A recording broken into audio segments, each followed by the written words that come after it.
વડગામની ચંગવાડા માધ્યમિક શાળાના ધોરણ 11ના વિદ્યાર્થીને ઢોર માર મારતા હોસ્પિટલ ખસેડાયો। વડગામ તાલુકાના ચંગવાડા માધ્યમિક શાળામાં ધોરણ 11માં ભણતો વિદ્યાર્થી શાળાની દિવાલ પર બેસતા આચાર્ય દ્વારા માર મારવામાં આવ્યો હતો, જેને પાલનપુરની સિવિલ હોસ્પિટલમાં સારવાર અર્થે ખસેડાયો હતો।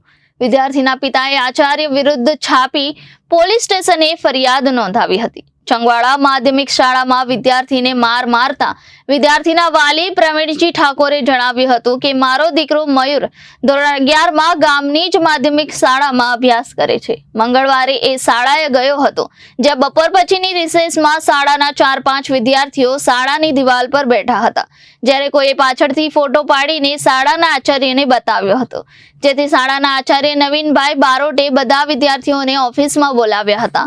જ્યારે મારો દીકરો પાણી પીવા ગયો હતો ત્યારે આચાર્ય ત્યાં આવીને દીકરાનું નામ પૂછીને પછી તેને ત્યાંથી તેમની ઓફિસ સુધી મારતા લઈ ગયા હતા।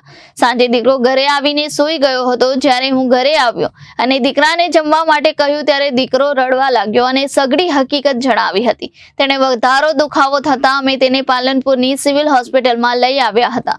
અમે મોડી રાત્રે છાપી પોલીસ સ્ટેશને ફરિયાદ પણ નોંધાવી છે। રિપોર્ટર ભરત પટેલ, જનાદેશ ન્યૂઝ, બનાસકાંઠા।